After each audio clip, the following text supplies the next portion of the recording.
উন্নতির কারণ যেটা বলেছেন সেটা হচ্ছে তোমরা যদি প্রকৃত অর্থে ঈমানদার হও। আর এই আয়াতে পক্ষান্তরে তিনি বলে দিয়েছেন যে প্রকৃত ঈমান না থাকলেই অবনতি হবে। ঈমান সম্পর্কে সংক্ষেপ দুটি কথা, যে আল্লাহ এবং তার রাসূল সাল্লাল্লাহু আলাইহি ওয়াসাল্লামের মারফতে আমরা যে সমস্ত দ্বীন ইসলামের যে সমস্ত তথ্যসমূহ প্রাপ্ত হয়েছি তাকে নির্দ্বিধায় নিঃসংকোচে অন্তরে বিশ্বাস করা এবং তাতে কোনো প্রকার সন্দেহের অবকাশ না থাকা, দোদুল্যমান অবস্থায় না থাকা। আল্লাহ এবং তার রাসূল সাল্লাল্লাহু আলাইহি ওয়াসাল্লামের রাসূল সাল্লাল্লাহু আলাইহি ওয়াসাল্লামের সহিহ হাদিস সহিহ সূত্রে আমরা যা প্রাপ্ত হয়েছি এবং আল্লাহ তাআলা আল কোরআনে যা বলেছেন, এই সমস্ত কথার উপরে একদম অন্তর থেকে অবিচল চিত্তে সন্দেহমুক্ত অবস্থায় বিশ্বাস করা এবং সেগুলো বিশ্বাস করাই নয়, মুখে সেগুলোকে স্বীকার করা এবং সে অনুযায়ী নিজের জীবনকে গড়ে তোলা, এর নাম হচ্ছে ঈমান। আল্লাহ তাআলা মূলত এই আয়াতের মাধ্যমে আমাদেরকে এই বার্তা দিতে চেয়েছেন যে শুধু আল্লাহ আছেন এ কথা বিশ্বাস করলে প্রকৃত মুমিন হওয়া যাবে না। ইতিপূর্বে শেখ বলছিলেন যে মক্কার কাফিররা আল্লাহকে স্বীকার করত, কোরআন মাজিদে তার বর্ণনা এসেছে, ওয়ালা ইন সাআলতাহুম মান খালাকাস সামাওয়াতি ওয়াল আরদা লায়াকুলুন্না আল্লাহ। হে মুহাম্মদ সাল্লাল্লাহু আলাইহি সাল্লাম, তুমি যদি জিজ্ঞাসা করো মক্কা লোকেরা যে আকাশ পাতাল কে সৃষ্টি করেছে, তো তারা অবশ্যই বলবে যে আল্লাহ করেছেন। সুতরাং তারাও আল্লাহ স্বীকার করত, কিন্তু আল্লাহর তারা প্রেরিত রাসূল এবং তার বাণী সমূহকে তারা বিশ্বাস করত না, তারা মেনে নেয়নি। সুতরাং আল্লাহকে শুধু স্বীকার করলে হবে না, আল্লাহ যে সমস্ত বিধান আমাদেরকে দিয়েছেন সেগুলোকে অক্ষরে অক্ষরে মেনে নেওয়া এবং সে অনুযায়ী নিজের জীবন পরিচালিত করার নাম হচ্ছে ঈমান। এই পরিপূর্ণ ঈমান যে ব্যক্তির জীবনে আছে সে ব্যক্তি হচ্ছে সফল, তার অধপতনের কোনো আশঙ্কা নেই। আমরা প্রকৃত অর্থে ঈমানদার নই, সে কারণে আমাদের অবস্থা এই পর্যায়ে পৌঁছেছে। সব থেকে প্রথম কারণটা আমি যেটা বর্ণনা করব, গুরুত্বপূর্ণ কারণ, আপনাকে তো আমভাবে বলে দিয়েছি। গুরুত্বপূর্ণ যে কারণ মুসলমানদের আল্লাহ তাআলা কোরআন মাজিদে বর্ণনা করেছেন সেটা হচ্ছে আল্লাহ রাসূল সাল্লাল্লাহু আলাইহি ওয়াসাল্লামের অবাধ্য হওয়া। আল্লাহ তাআলা কোরআন মাজিদে স্পষ্ট করে দিয়েছেন, ফালইয়াহযারিল্লাযীনা ইউখালিফুনা আন আমরিহি আন তুসিবাহুম ফিতনা আও ইউসিবাহুম আযাবুন আলীম। যারা আল্লাহ রাসূল সাল্লাল্লাহু আলাইহি ওয়াসাল্লামের আদেশের বিরোধিতা করছে তাদের ভয় থাকা উচিত যে আল্লাহ তাআলা তাদেরকে ফিতনায় ফেলবেন অথবা তাদের জন্য যন্ত্রণাদায়ক শাস্তি আল্লাহ তাআলা দেবেন। রাসূল সাল্লাল্লাহু আলাইহি ওয়াসাল্লামের বিরোধিতাই হচ্ছে আমাদের সবচাইতে বড় অধপতনের কারণ।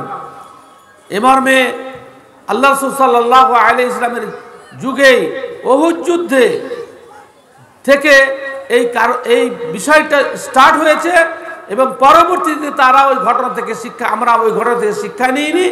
আমরা রাসূল সাল্লাল্লাহু আলাইহি ওয়াসাল্লামের থেকে বর্ণিত যে সমস্ত দলিল আছে, হাদিস আছে, আখলাক ও চরিত্রের কথা আছে, সবটাই আমরা ছেড়ে দিয়েছি। দ্বিতীয় হিজরিতে উহুদের যুদ্ধ হয়, এর পূর্বে বদরের যুদ্ধ হয়েছিল, সেখানে মাত্র 313 জন মুসলিম ছিলেন। আর উহুদের যুদ্ধে প্রায় 2000-এর কাছাকাছি মুসলিম ছিলেন, আর 1000, কিন্তু কোনো কোনো ঐতিহাসিক 2000, প্রায় 1000 এবং কাফেররা ছিল 2000। সংখ্যায় 700 জন বৃদ্ধি হয়েছে। 1000 বর্ণনা গ্রহণ করা হয়, সংখ্যায় 700 জন বৃদ্ধি হওয়া সত্ত্বেও এবং পূর্বের তুলনায় প্রস্তুতি থাকা সত্ত্বেও উহুদের যুদ্ধে 70 জন সাহাবী শহীদ হন, আল্লাহ রাসূল আক্রান্ত হন। জেতা যুদ্ধ পরাজয়ের সম্মুখীন হয় এবং আল্লাহ রাব্বুল আলামিন এ বিষয়ে কোরআন মাজিদকে আয়াত অবতীর্ণ করেছেন। আমি নোট করে নিয়েছি, আমার ওই সূরা মুখস্থ নেই সেজন্য। ওয়ালাকাদ সাদাকাকুমুল্লাহু ওয়া'দাহু ইয তাহুসসুনাহুম বিইজনিহি হাত্তা ইযা ফাশিলতুম ওয়া তানাযা'তুম ফিল আমরি ওয়া আসাইতুম মিন বা'দি মা আরাকুম মা তুহিব্বুন। আল্লাহ তাআলা বলছেন যে আল্লাহ তাআলা নিজের যে অঙ্গীকার ছিল, অঙ্গীকারটা কি আল্লাহ তাআলার? ওয়া কানা হাক্কান আলাইনা নাসরুল মুমিনিন।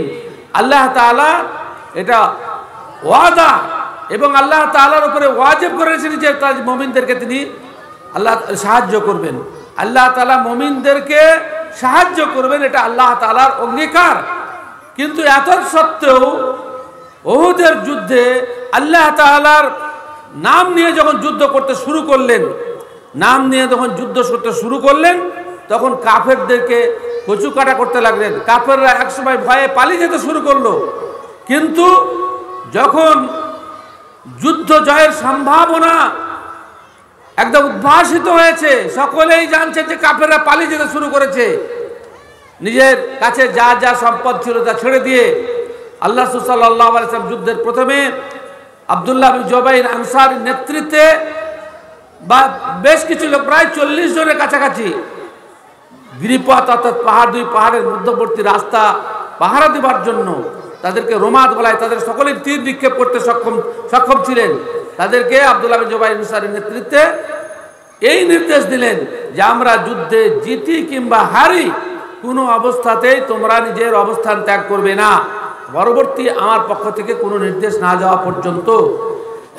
কিন্তু দূর থেকে যারা লক্ষ্য করলেন, যখন লক্ষ্য করলেন যে কাফেররা পালাতে শুরু করেছে, গানিমাতের মাল পড়ে আছে, তখন তারা সেখান থেকে আসতে শুরু করলেন। আব্দুল্লাহ বিন জুবাইর আনসারী তিনি নেতা ছিলেন রাদিয়াল্লাহু আনহু।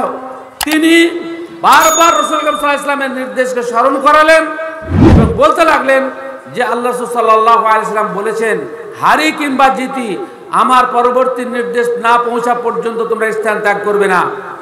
তারা ব্যাখ্যা করতে শুরু করলেন, দুনিয়ার লোভে ব্যাখ্যা করা শুরু করলেন যে এই নির্দেশটা আল্লাহ রাসূল সাল্লাল্লাহু আলাইহি ওয়াসাল্লামের যুদ্ধ মানে জেতার সময়কার নয়, বরং যুদ্ধ খারাপ পরিস্থিতি থাকবে তখনকার নির্দেশ।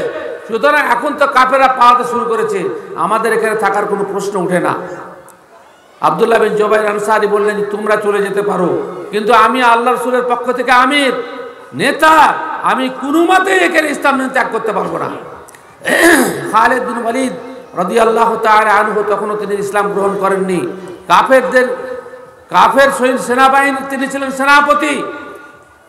তিনি দেখলেন যে গিরিপথে অর্থাৎ দুই পাহাড়ের মধ্যবর্তী রাস্তা, পেছন দিক থেকে হামলা করার জন্য যে যথেষ্ট ছিল যে রাস্তাটা, সেই রাস্তাতে গুটি কয়েক লোক দাঁড়িয়ে আছেন, এদেরকে কাবু করা, মেরে ফেলা সহজ এবং পেছন দিক থেকে হামলা করা।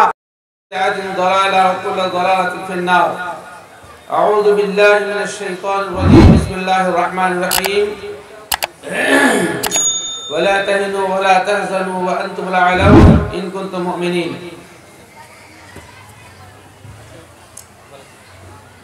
আমার আলোচ্য বিষয় মুসলিম জাতির অধঃপতনের কারণ।